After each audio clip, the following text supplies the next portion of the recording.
नमस्कार दोस्तों, स्वागत है आपका ग्रामीण ज्ञान धारा यूट्यूब चैनल पर।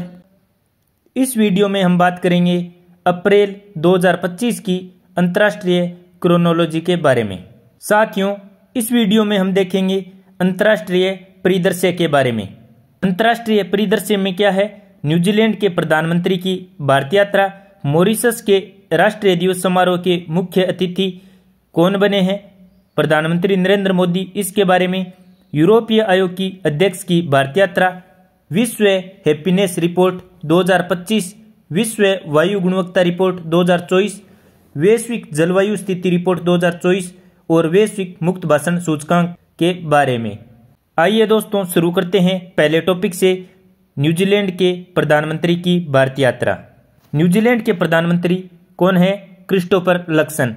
वो अपने उच्च स्तरीय प्रतिनिधिमंडल के साथ 16 से 20 मार्च 2025 को भारत की आधिकारिक यात्रा पर आए थे। लक्सन की यह यात्रा वर्ष 2016 के बाद न्यूजीलैंड के किसी प्रधानमंत्री की पहली भारत यात्रा है।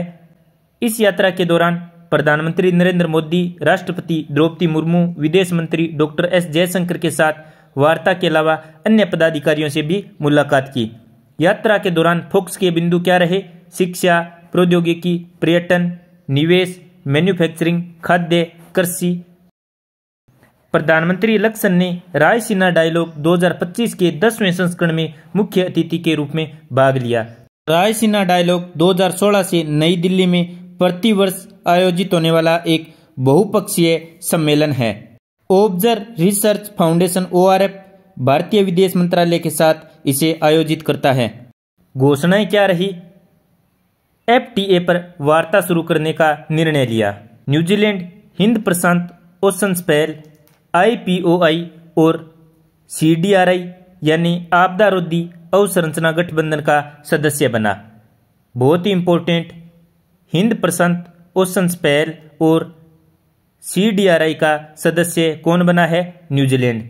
भारत और न्यूजीलैंड के बीच खेल संपर्क के 100 वर्षों के उपलक्ष्य में 2026 में खेल एकता कार्यक्रम आयोजित किया जाएगा। तो खेल एकता कार्यक्रम 2026 में कौन से दो देश करेंगे? भारत और न्यूजीलैंड। अब हम देखते हैं प्रमुख समझौतों के बारे में। न्यूजीलैंड के प्रधानमंत्री की इस यात्रा के दौरान दोनों देशों के बीच रक्षा, शिक्षा, खेल, बागवानी, वानिकी क्षेत्र में कई समझौते किए गए। अगला टॉपिक, मॉरिशस के राष्ट्रीय दिवस समारोह के मुख्य अतिथि बने प्रधानमंत्री नरेंद्र मोदी। साथियों, 11 से 12 मार्च 2025 को मॉरिशस की 2 दिवसीय राजकीय यात्रा पर प्रधानमंत्री नरेंद्र मोदी गए थे। 2015 के बाद यह उनकी दूसरी मॉरिशस की यात्रा थी। 57वां राष्ट्रीय दिवस समारोह था। इस यात्रा के दौरान मॉरिशस के राष्ट्रपति धर्मवीर गोकुल ने प्रधानमंत्री मोदी को मॉरिशस का सर्वोच्च नागरिक सम्मान दिया।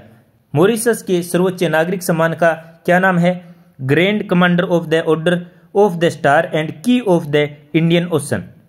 इस यात्रा के दौरान मोदी जी ने मॉरिशस के प्रधानमंत्री नवीन चंद्र रामगुलाम और वहां के राष्ट्रपति धर्मवीर गोकुल के साथ द्विपक्षीय वार्ता में भाग लिया।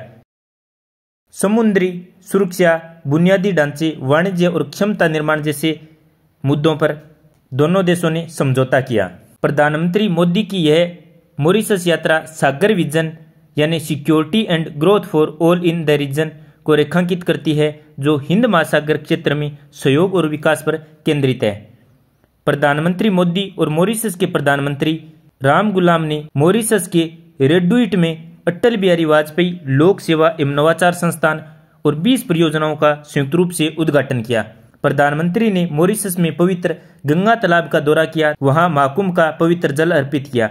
भारत ने प्रवासी भारतीयों की 7वीं पीढ़ी को OCI यानी overseas citizen of India card की पात्रता प्रदान करने का निर्णय लिया।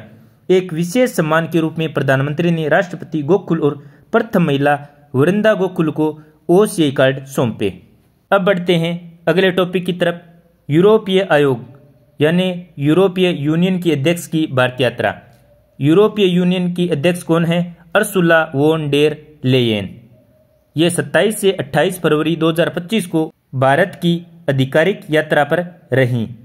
इनके साथ यूरोपीय संघ कॉलेज ऑफ कमिश्नर्स भी भारत आए, जो उनकी पहली सामूहिक यात्रा थी। यह यूरोपीय संघ के आयुक्तों के कॉलेज की पहली भारतीय यात्रा थी। अर्सुला वोन की 3 वर्ष में यह तीसरी यात्रा थी। यह पहले अप्रैल 2022 में, फिर सितंबर 2023 में और उसके बाद फरवरी 2025 में भारत आई। सितंबर 2023 में G20 नेताओं के शिखर सम्मेलन में भाग लेने के लिए भारत आई थी।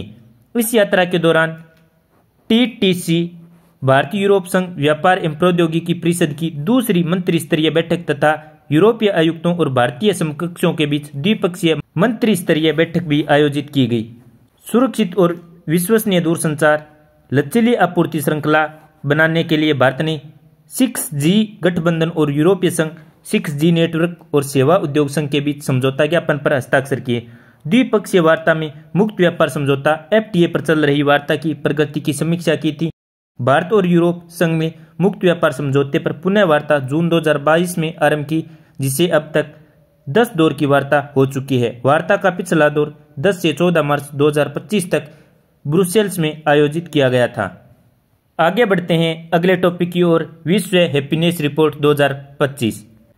यह कौन सी रिपोर्ट थी? तो 13वीं रिपोर्ट थी। कब जारी की गई? 20 मार्च 2025 को। टोटल कितने देश शामिल किए गए? 147 देश। सर्वाधिक अंक प्राप्त करके उच्च स्थान पर कौन रहा? फिनलैंड 7.736 अंक के साथ। यह लगातार 8वां वर्ष है जब खुशहाली के मामले में फिनलैंड शीर्ष पर रहा है, यानी लगातार 8वीं बार रहा है फिनलैंड वैश्विक हैप्पीनेस रिपोर्ट में शीर्ष स्थान पर। और 2 नंबर पर डेनमार्क। सर्वाधिक खराब स्थिति किसकी है? अफगानिस्तान की। कितवां स्थान है? 147वां, 1.364 अंक के साथ। भारत का कौन सा स्थान है? भारत का 118वां स्थान है। और भारत के अंक कितने हैं? 4.389। 2024 में भारत का कौन सा स्थान था? 126वां स्थान। और 2025 में सुधार होकर कितना हो गया है? 118वां स्थान। पड़ोसी देशों की तुलना में भारत अभी भी पीछे है।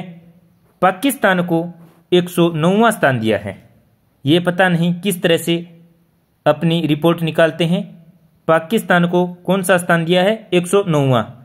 चीन को 68वां, नेपाल को 92वां, म्यांमार को 126वां, श्रीलंका को 133वां, बांग्लादेश को 134वां, अफगानिस्तान को 147वां। यानी पाकिस्तान और नेपाल हमसे आगे हैं वैश्विक हैप्पीनेस रिपोर्ट 2025 में। विश्व हैप्पीनेस रिपोर्ट क्या है? एक वार्षिक प्रकाशन है। गैलप वर्ल्ड पोल डेटा पर आधारित है। 6 प्रमुख कारक हैं खुशी नापने के लिए। GDP पर कैपिटा यानी प्रति व्यक्ति सकल घरेलू उत्पाद, सामाजिक समर्थन यानी सोशल सपोर्ट, स्वस्थ जीवन प्रत्याशा, जीवन विकल्प चुनने की स्वतंत्रता, उदारता, भ्रष्टाचार की धारणा। यह रिपोर्ट कौन प्रकाशित करता है? संयुक्त राष्ट्र सतत विकास समाधान नेटवर्क। विश्व वायु गुणवत्ता रिपोर्ट 2024 किसने जारी की? IQ एयर ने। IQ एयर क्या है? Swiss company. इनकी 7वीं वायु गुणवत्ता रिपोर्ट है। कब जारी की गई? 11 मार्च 2025 को। इसमें कुल कितने देश शामिल किए गए? 138 देश। 40,000 से अधिक वायु गुणवत्ता निगरानी स्टेशन से विश्लेषण किया गया। विश्व के केवल 17% शहरी विश्व स्वास्थ्य संगठन के वायु प्रदूषण संबंधी दिशा निर्देशों को पूरा करते हैं।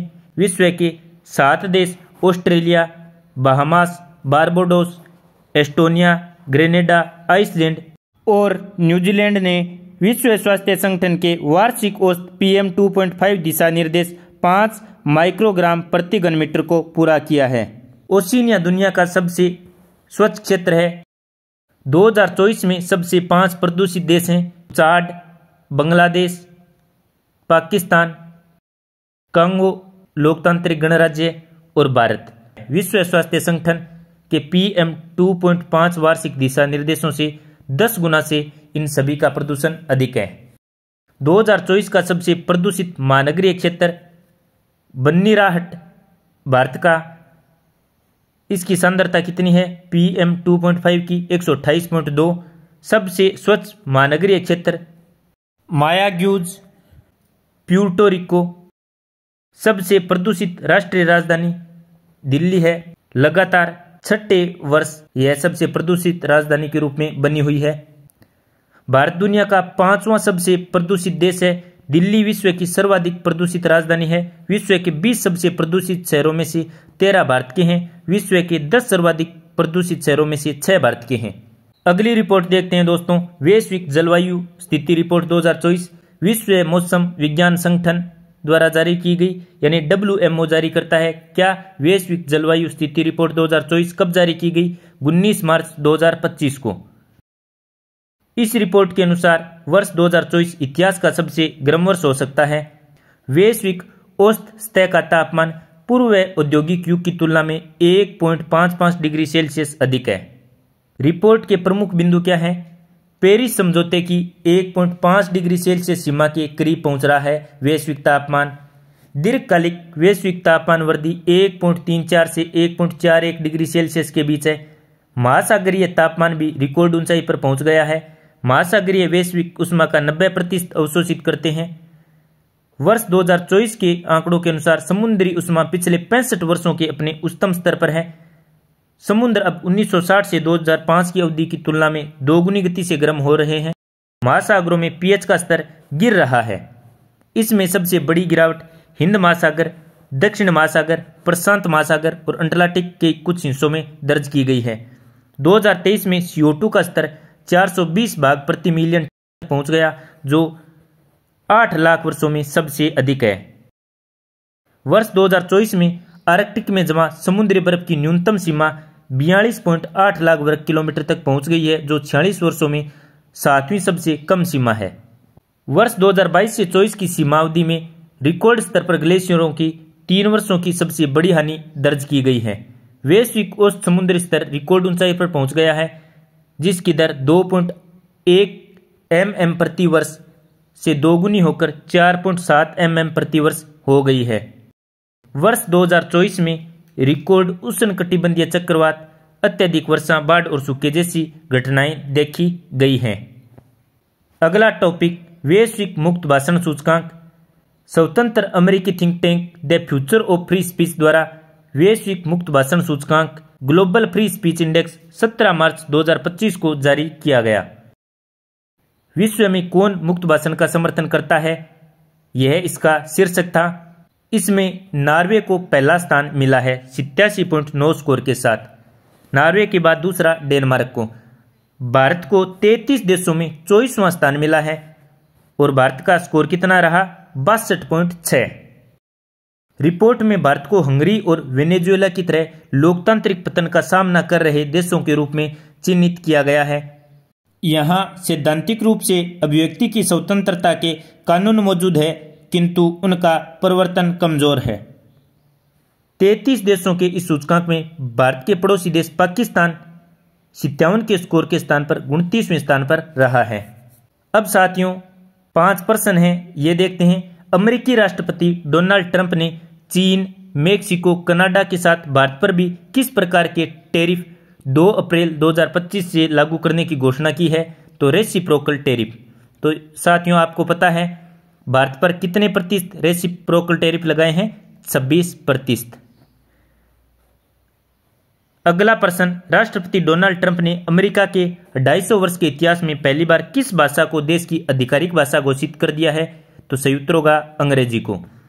अगला प्रश्न, समुद्री डिजिटलीकरण और कार्बन उत्सर्जन में कमी लाने पर सहयोग करने के लिए भारत ने किस देश के साथ एक आशय पत्र LOI पर हस्ताक्षर किए हैं? तो सही उत्तर होगा सिंगापुर के साथ। अगला प्रश्न, अमेरिकी ऊर्जा विभाग ने किस देश को संवेदनशील देश की सूची में शामिल किया है?